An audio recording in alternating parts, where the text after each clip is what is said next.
আবু জাহেল ঘোষণা দিল, খবরদার, হজের মৌসুম, হাজী সাহেবরা গোটা বিশ্ব থেকে আসবে, আমার দলের কর্মীরা তোরা যেটা করবি সেটা হচ্ছে হাজীদের কাছে যে বলবি মক্কায় নতুন এক পাগল আসছে, নতুন এক জাদুকর আসছে, নাম মোহাম্মদ।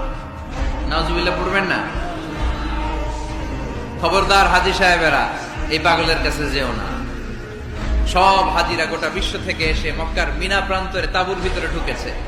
আর আবু জাহেলের টিম মেম্বাররা সব তাঁবুর ভিতরে উকি মাইরা কয়, খবরদার, নতুন পাগল আইছে। সবাই কয়, নাম কি? কয়, মোহাম্মদ। নতুন পাগল এসেছে, নাম মোহাম্মদ। নতুন জাদুকর এসেছে, তার নাম মোহাম্মদ। খবরদার, তার কাছে যেও না, তার কথা শোনো না, শুনলে তোমরাও পাগল হয়ে যাবা, তোমরাও পাগল হয়ে যাবে। সে এত বড় জাদুকর, মুহাম্মদ সাল্লাল্লাহু আলাইহি ওয়াসাল্লাম এত বড় জাদুকর। তার জাদু দেখলে, তার কথা শুনলে হাজবেন্ড ওয়াইফের মধ্যে সম্পর্ক বিচ্ছিন্ন হয়ে যায়।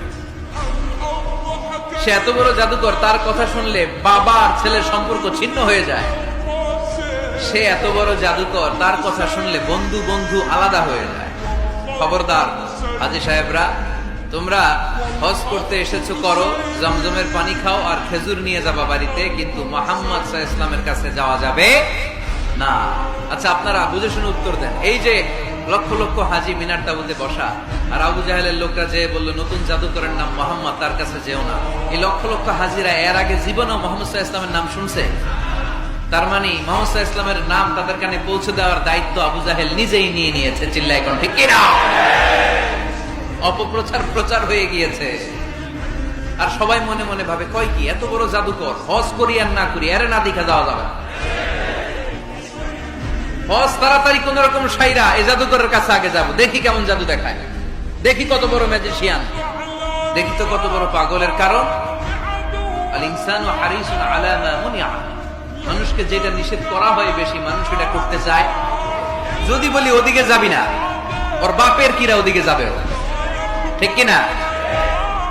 এটা আমাদের স্বভাব, আমাদের খাসলা, আমাদের বৈশিষ্ট্য। যেটা আমাদেরকে নিষেধ করা হয় বেশি, ওটা করতে মন চায়।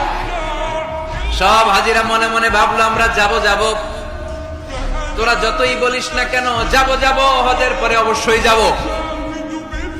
দেখা গেল হজের পরে বিশ্বনবী মুহাম্মদুর রাসূলুল্লাহ সাল্লাল্লাহু আলাইহি ওয়াসাল্লামের বাড়ির সামনে বিশাল বড় গ্যাদারিং শুরু হয়েছে। সবাই লাইন ধরে দেখা করতে গেছে। দেখা করতে যে বিশ্বনবীর চেহারা দেখে প্রথম নজরে সব পাগল।